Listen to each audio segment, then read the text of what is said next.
तो नमस्कार दोस्तों, स्वागत है आपका मेरे YouTube channel mom club India में। तो आज इस वीडियो में हम बात करने वाले हैं ब्लीडिंग ड्यूरिंग प्रेगनेंसी। मतलब प्रेगनेंसी में हमें ब्लीडिंग किस कारण से होती है। तो बहुत सारी ऐसी मदर्स हैं जिनको कि प्रेगनेंसी में ब्लीडिंग होती है, वो बहुत ज़्यादा ही चिंताएं करने लग जाती है, बहुत ज़्यादा ही डर जाती है और डॉक्टर के पास चली जाती है, क्योंकि हमें इन चीज़ों का नॉलेज नहीं होता है कि हमें ब्लीडिंग आखिर किस वजह से हो रही है।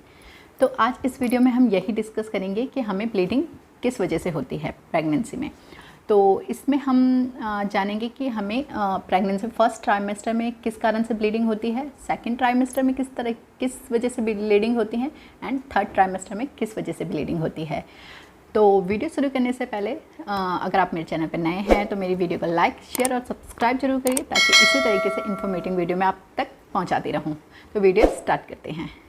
तो सबसे पहले हम प्रेगनेंसी को 3 भागों में डिवाइड करेंगे, जैसे कि first trimester, second trimester and third trimester.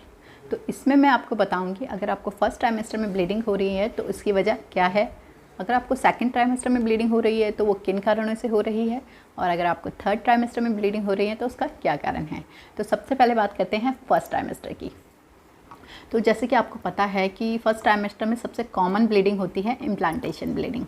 तो ये कब होती है, जब आपका जो फ्लूपिन ट्यूब है उससे ट्रैवल करते करते जो एग होता है वो कि यूट्रस तक पहुंचता है और वहाँ पे उसकी दीवार से चिपक जाता है, वहाँ पे इम्प्लांट हो जाता है।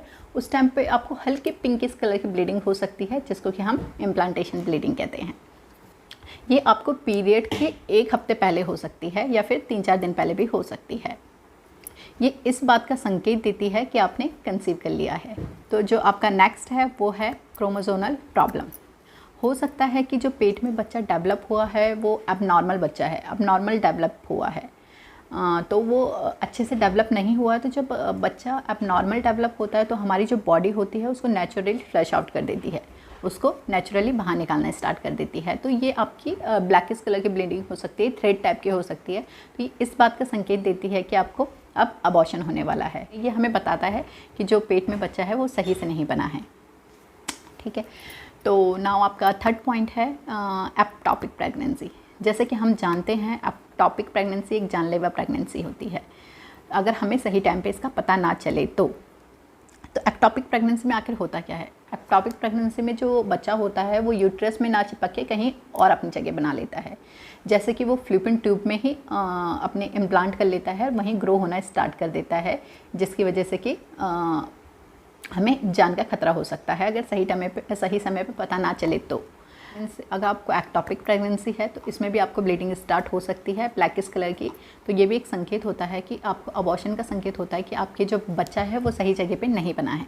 तो आपका जो फोर्थ कारण है वो होता है हार्मोनल प्रॉब्लम। फर्स्ट ट्राइमेस्टर में 50% जो अबॉर्शन होते हैं वो हार्मोनल चेंजेस की वजह से होते हैं। क्या होता है, जब हम प्रेग्नेंट होते हैं तो हमारे हार्मोनल्स बहुत डिस्टर्बेंस हो जाते हैं, मतलब कुछ बहुत हाई हो जाते हैं, कुछ बहुत लो हो जाते हैं, मतलब हमारा जो हार्मोन्स होता है वो बहुत गड़बड़ा जाता है प्रेगनेंसी के टाइम पे। इसलिए हमें बहुत सारे सिम्टम्स होते हैं, जैसे नोजिया होता है, ब्रेस्ट टेंडरनेस होता है, वॉमिटिंग होती है। ये इसी कारण होते हैं क्योंकि हमारे हार्मोन्स उस टाइम उतार चढ़ाव पे रहते हैं।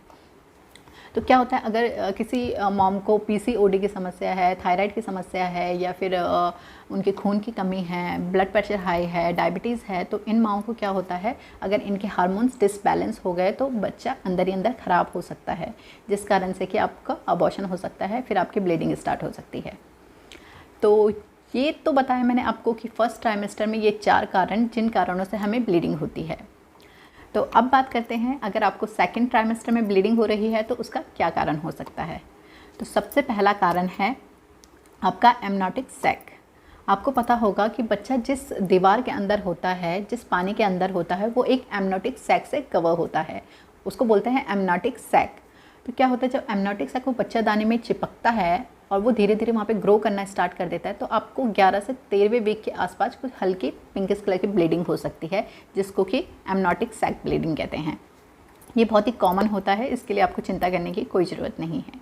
ठीक है, फिर नेक्स्ट आपका होता है लो लाइन प्लेसेंटा। तो जैसे कि आपको पता है, जब आप थर्ड महीना कंप्लीट होते ही आप अल्ट्रासाउंड के लिए जाती हैं तो बहुत सारे डॉक्टर बोलते हैं कि आपका प्लेसेंटा लो लाइन प्लेसेंटा है, यानी कि जो आपका प्लेसेंटा होता है वो या फिर इंटीरियर होता है या फिर पोस्टीरियर होता है। बट अगर लो लाइन प्लेसेंटा है आपका तो क्या है, वो आपका सर्विक्स जो सर्विक्स है उसका मुंह बिल्कुल ढक रखा है उस प्लेसेंटा ने, तो इस कारण से अगर वो हल्का सा भी इधर उधर हिल गया तो आपको ब्लीडिंग हो सकती है। तो इस केस में डॉक्टर आपको एडवाइस करते हैं कि आप बेड रेस्ट करिए और आप नीचे बैठ के काम ना करिए, आप हैवी वर्क ना करें, नीचे बैठ के पोछा ना मारे और कुछ भारी सामान ना उठाए। तो ये 2 बात तो रही कि आपकी सेकेंड ट्राइमेस्टर में ब्लीडिंग का कारण है amniotic sac and then low line placenta. अब बात करते हैं कि अगर आपको थर्ड ट्राइमेस्टर में ब्लीडिंग हो रही है तो वो किन कारणों से होती है। तो इसमें सबसे पहला कारण है आपका, जैसे कि मैंने सेकंड उसमें भी कवर किया कि आपका लो लाइन प्लेसेंटा हो सकता है। तो अगर वैसे तो लो लाइन प्लेसेंटा जब सेकंड ट्राइमेस्टर में पता चलता है तो वो जब थर्ड ट्राइमेस्टर में आते आते वो ऊपर चला जाता है, ऊपर खिसक जाता है। बट कभी कभी केसेस में क्या होता है कि वो ऊपर नहीं जाता है बल्कि और ज़्यादा कवर कर देता है आपके सर्विक्स का मुँह, उसको बोलते हैं प्लेसेंटा प्रीविया। इसमें क्या होता है, इसमें बहुत ही ज़्यादा दिक्कत होती है, बच्चे का पूरा कवर होता है, मतलब बच्चेदानी का जो मुंह होता है वो फुल्ली कवर्ड होता है आपके प्लेसेंटा से। और इसमें डॉक्टर सिजेरियन की एडवाइस देते हैं एंड देन आपका जो प्लेसेंटा प्रीविया है वो भी अपनी जगह से अगर हल्का सा हिल गया तो इसमें भी आपकी ब्लीडिंग हो सकती है थर्ड ट्राइमेस्टर में। तो नेक्स्ट पॉइंट है आपका म्यूकस प्लग। तो जैसे कि हम सब जानते हैं कि जब हम प्रेग्नेंट होते हैं तो हमारे जो बच्चेदानी की जो वॉल होती है वो बंद होती है म्यूकस प्लग से। तो अगर हमारा म्यूकस प्लग हल्का सा इधर उधर हिल गया तो फिर हमें ब्लीडिंग हो सकती है। ये मोस्टली म्यूकस प्लग का हिलना हो सकता है, या फिर आपने सेक्सुअल एक्टिविटीज़ करी हो, या फिर डॉक्टर ने आपको इंटरनली एग्जामिनेशन किया हो, इस वजह से म्यूकस प्लग होता है वो अपनी जगह से हल्का सा हिल जाता है, जिसके कारण कि आपको ब्लीडिंग हो सकती है। तो last but not the least बात करेंगे प्रीटर्म डिलीवरी। हो सकता है कि आपका बच्चेदानी का मुंह खुल गया हो, टाइम से समय से पहले ही खुल गया हो, तो आपको क्या होता है प्रीटर्म डिलीवरी हो जाती है, जो कि समय से पहले ही हो जाती है। इसके लिए तुरंत इमरजेंसी में डिलीवरी करानी पड़ती है। तो ये तो मैंने बात करी थर्ड ट्राइमेस्टर में किस कारण से ब्लीडिंग होती है, सेकंड ट्राइमेस्टर में किस तरीके से ब्लीडिंग होती है, फर्स्ट ट्राइमेस्टर में वो किन कारणों से ब्लीडिंग होती है। तो आई होप कि आपको मेरी वीडियो से कुछ हेल्प मिली हो, आपको समझ आया हो कि आखिर हमें ब्लीडिंग क्यों होती है और कौन से समय पे किस कारण से ब्लीडिंग हो रही है। तो आई होप कि आपको मेरी वीडियो पसंद आई हो। अगर मेरी वीडियो पसंद आई हो तो मेरी वीडियो को एक लाइक, सब्सक्राइब और शेयर जरूर कीजिए, ताकि इसी तरीके से इन्फॉर्मेटिव वीडियो मैं आपके लिए लाती रहूँ और आपकी हेल्प करती रहूँ। तो चलिए मिलते हैं कल एक नई वीडियो के साथ, नए टॉपिक के साथ। तब तक के लिए टेक केयर और बाय बाय।